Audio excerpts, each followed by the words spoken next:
बुद्ध आणि त्यांचा धम्म या ग्रंथाचे वाचन. तृतीय खंड भाग चौथा.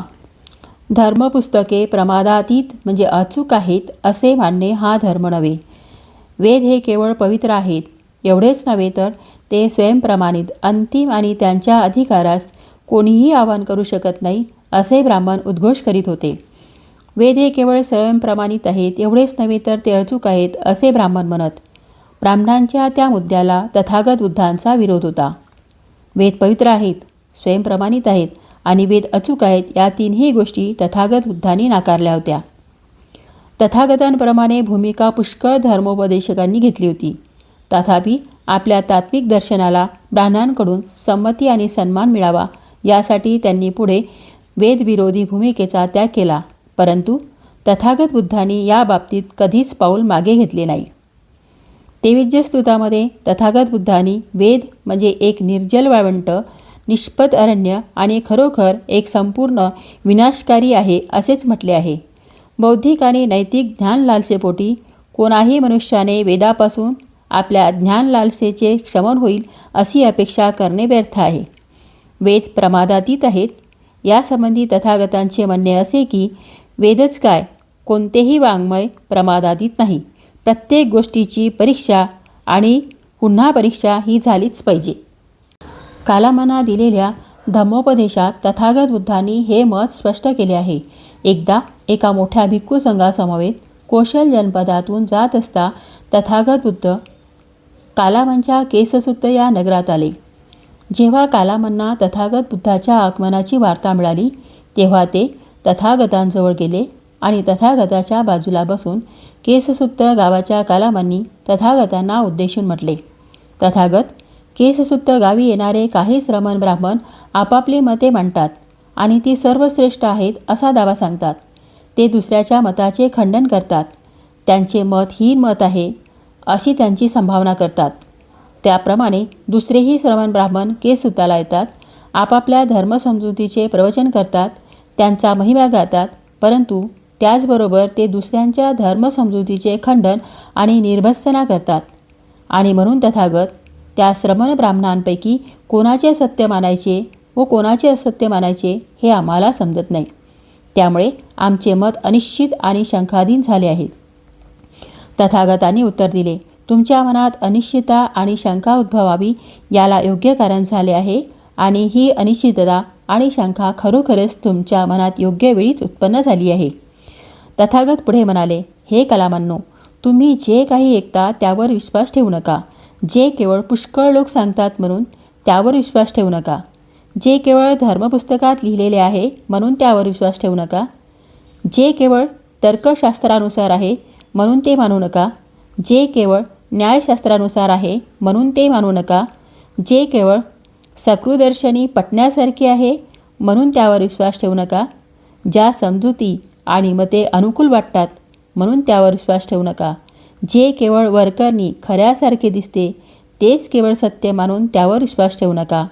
एखादे वचन कोणा एका यतीने अथवा आचार्याने सांगितले एवढ्यानेच त्यावर विश्वास ठेवू नका. कालामांनी विचारले, मग आम्ही करायचे तरी काय? आम्ही कोणती कसोटी लावायची? तथागतांनी उत्तर दिले, कसोट्या ह्या स्वतःलाच विचारा. ह्या गोष्टी हितकर आहेत काय? शहाणा माणसाने त्या टाकाऊ मानल्या आहेत काय? त्या केल्या असता कष्ट आणि दुःख ओढवते काय? कालामांनो, यापुढे जाऊन तुम्ही असे विचारले पाहिजे की हे सिद्धांत तृष्णा, द्वेष, मूढता आणि हिंसा यांना सहाय्यक नाही ना? एवढेच पुरे नाही तर कालामांनो, आणखीही पुढे जाऊन तुम्ही पाहिले पाहिजे की सिद्धांत माणसाला इंद्रियाधीन करणारे नाहीत ना? हिंसेपासून प्रवृत्त करणारे तर नाहीत ना? चोरी करण्याला प्रेरणा देणारे नाहीत ना? कामेच्छापूर्तीसाठी मिथ्याचार शिकविणारे तर नाहीत ना? ते असत्य भाषण करायला लावणारे तर नाहीत ना? आणि शेवटी तुम्ही त्या सिद्धांताबाबत असा प्रश्न विचारला पाहिजे की या सिद्धांताचा परिणाम अहित आणि दुःखात तर होणार नाही ना? आता कालामांनो सांगा, त्या श्रमण ब्राह्मणाचे सिद्धांत हित साधणारे आहेत की अहित साधणारे आहेत? कालामांनी उत्तर दिले, तथागत ते अहिताकडे नेणारे आहेत. ते लाभकारक आहेत की हानिकारक आहेत? तथागत ते हानिकारक आहेत. ते निंदे आहेत काय कालामांनो? कालामांनी उत्तर दिले, तथागत ते निंदे आहेत. शहाण्या माणसांना ते मान्य आहेत की त्यांच्या मते ते निषिद्ध आहेत? शहाणी माणसे त्यांना टाकाऊ समजतात. त्यांचा आचार केला असता त्याचे पर्यवसान कष्टात आणि दुःखात होते काय? होय तथागत, त्याचे पर्यवसान कष्टात आणि दुःखात होते. जे धर्मग्रंथ असले सिद्धांत शिकवितात ते तुमच्या मते स्वयंप्रमाणित आणि प्रमादातीत ठरतात काय? नाही, कालामाने उत्तर दिले. तथागत ते स्वयंप्रमाणित आणि प्रमादातीत ठरत नाहीत. आणि कालामांनो, तथागत नेमके हेच म्हणतात की जे केवळ ऐकीव आहे, परंपरागत आहे, ज्यात केवळ वादविवादाची कुशलता आहे किंवा तर्काची सूक्ष्मता आहे, तेवढ्यावरूनच त्यावर विश्वास ठेवू नका. जे केवळ वरवर पाहता विश्वसनीय वाटते म्हणून मानू नका. ज्या समजुती आणि दृष्टिकोन केवळ अनुकूल वाटतात म्हणून स्वीकारू नका. ते केवळ श्रमण ब्राह्मणाचे शब्द आहेत म्हणून त्यावर भाळून जाऊ नका.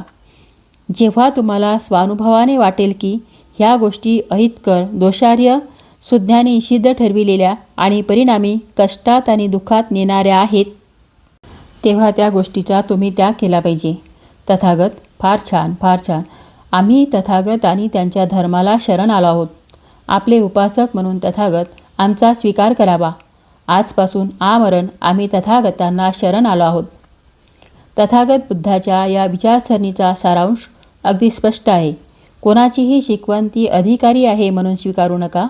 ती धर्मग्रंथ निर्दिष्ट आहे, त्यात तर्काची सूक्ष्मता आहे किंवा तिचे बाह्यरूप ग्राह्य आहे म्हणून ती मानू नका.